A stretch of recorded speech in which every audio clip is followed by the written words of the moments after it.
ਬਾਬਾ ਬੁੱਲੇ ਸ਼ਾਹ ਫਰਮਾਉਂਦੇ ਨੇ, ਉਹਨੂੰ ਯਾਰ ਦੀ ਕੀਮਤ ਦਾ ਕੀ ਪਤਾ, ਜਿਹੜਾ ਗਰਜ਼ੀ ਮਾਲਦਾ ਹੋਵੇ।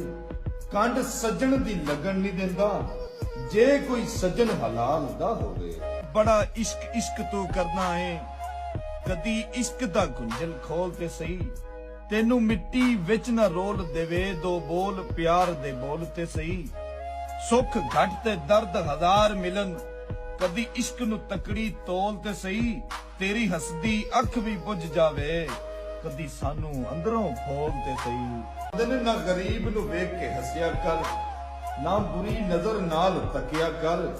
ਓਏ ਲੋਕਾਂ ਦੇ ਐਬ ਲੱਭਦਾ ਏ ਫਰੀਦਾ, ਕਦੀ ਆਪਣੇ ਅੰਦਰ ਵੀ ਤੱਕਿਆ ਕਰ। ਉਹਨੂੰ ਯਾਰ ਦੀ ਕੀਮਤ ਦਾ ਕੀ ਪਤਾ, ਜਿਹੜਾ ਗਰਜ਼ੀ ਮਾਲਦਾ ਹੋਵੇ। ਕੰਡ ਸੱਜਣ ਦੀ ਲੱਗਣ ਨਹੀਂ ਦਿੰਦਾ, ਜੇ ਕੋਈ ਸੱਜਣ ਹਲਾਲ ਦਾ ਹੋਵੇ।